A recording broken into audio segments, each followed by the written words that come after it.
Good morning guys. Magandang umaga po sa lahat, sa ating mga OFW, sa ating mga viewers, followers.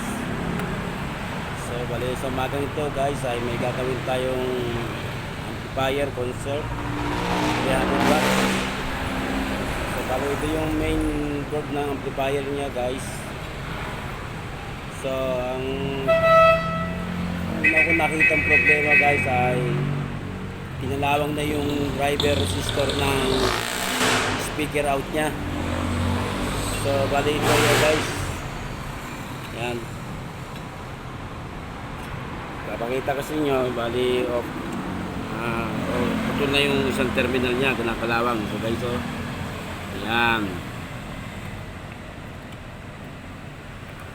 so kaya yung isang channel, yung left channel nya ay nawawala yung audio o nag-intermittent ang audio niya dahil nalawag na yung resistor terminal niya guys. Kung makikita nyo, ito yan. So papalitan natin yan guys. Bali dalawa yung kinalawang, so sasama ko na rin to, papalitan na rin natin itong dalawang to. Bali driver siya ng speaker out. So ito yung speaker relay niya.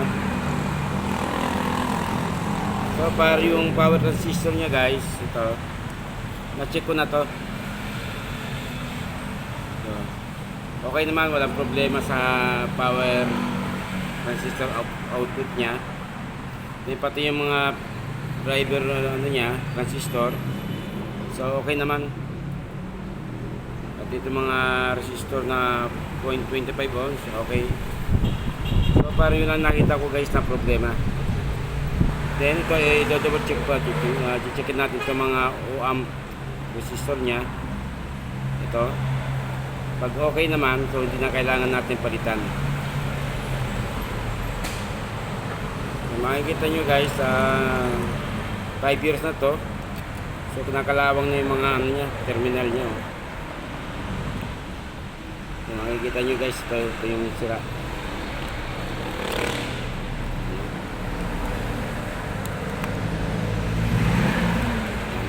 Tuturo ko yung sira guys. Ito yan, ayan, putol.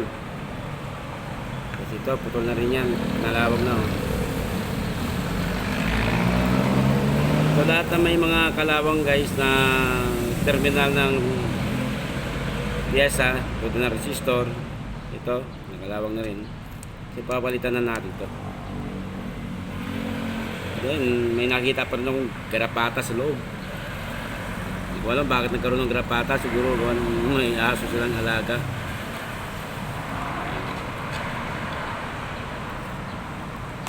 So guys, ito lang muna i-vlog ko.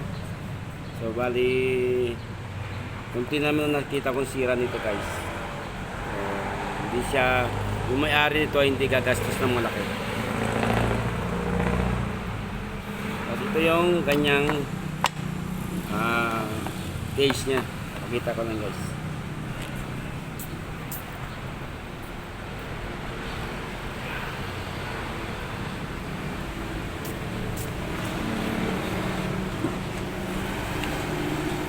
Yan.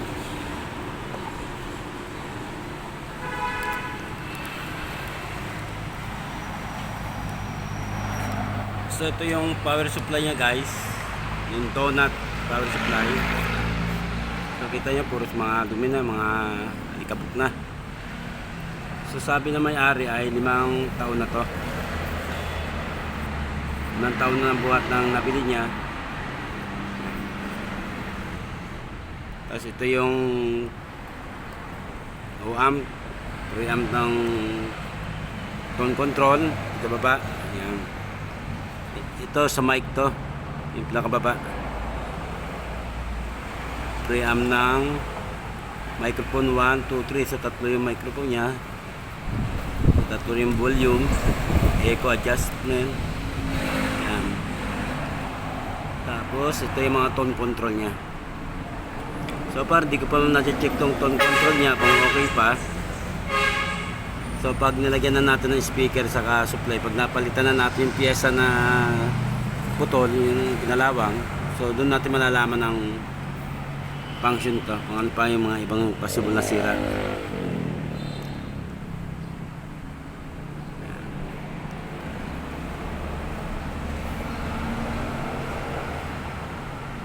Ito power supply ng Bluetooth 5 volts.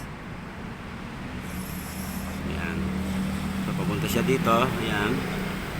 Ayan. Power supply module nya. So guys, ito lang muna i-update ko sa inyo.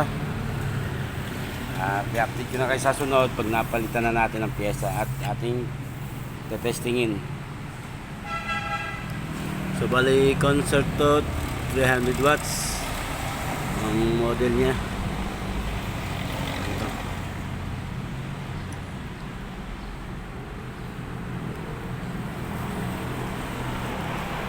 Okay guys, thank you sa panonood at sana patuloy niyo akong suportahan sa aking videos.